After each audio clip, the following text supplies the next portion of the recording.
یہاں پر ایک مسئلہ ہے، اس مقام کا تو نہیں ہے، احناف پر ایک زبردست اعتراض ہے۔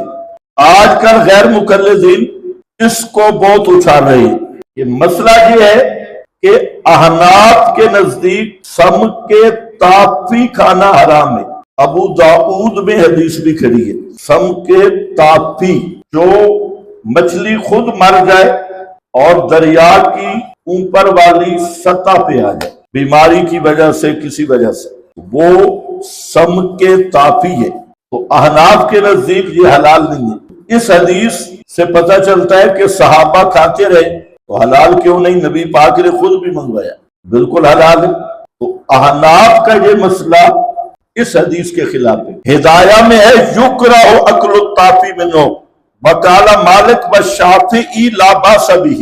امام مالک، امام شافعی سمک تافی کہتے ہیں لا باس بہ۔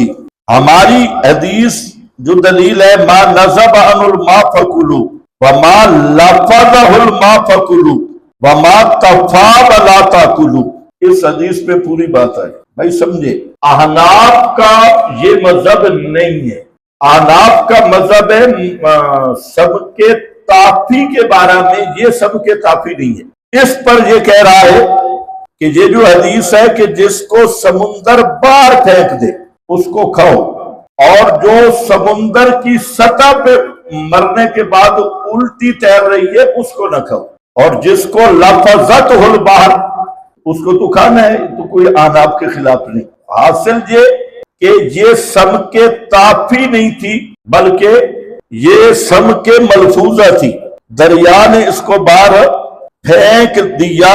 ما نزب عنہ الماء فکلوا وما لفظہ الماء فکلوا وما تفا فلا تاکلوا۔ آپ کو میری بات سمجھ آ گئی؟ اس کو دریا نے باہر پھینکا، نہ یہ کہ یہ سم کے تافی تھی۔ سم کے تافی وہ ہے جو خود کسی بیماری سے مر کے پانی کے اوپر الٹی ہو جائے، یہ وہ سم کے تافی نہیں تھی۔ دوسرا، بعض غیر مقلدین نے جہاں جو لفظ آیا نا دابہ، اس حدیث کو لے کر کہا کہ دیکھو امام ابو حنیفہ فرماتے ہیں کہ سمندر کی صرف مچھلی حلال ہے، جبکہ یہ جانور نکلا تھا۔ امام شافعی، مالک، احمد کے مذہب میں توسع ہے، تو امام ابو حنیفہ فرماتے ہیں صرف مچھلی حلال ہے، مچھلی کے علاوہ کوئی چیز حلال نہیں۔ تو یہاں دابہ آیا تو بھائی یہاں دابہ مجازن کہا گیا کیونکہ وہ جسامت میں بہت بڑی تھی۔ تو خود ہوتن میتن کا لفظ آیا، امبر کا لفظ آیا، تو یہ مچھلی تھی۔ اور امام ابو حنیفہ کا بھی یہی مذہب ہے کہ سمندر کی مچھلی کی جمیع اقسام حلال ہیں، یہ بھی مچھلی کی جنس سے ہے، اس لیے یہ بھی احناف کے خلاف ہو قطعاً نہیں۔ سمجھ گئے میری بات؟ اچھی طرح سمجھے۔ ہوتن میت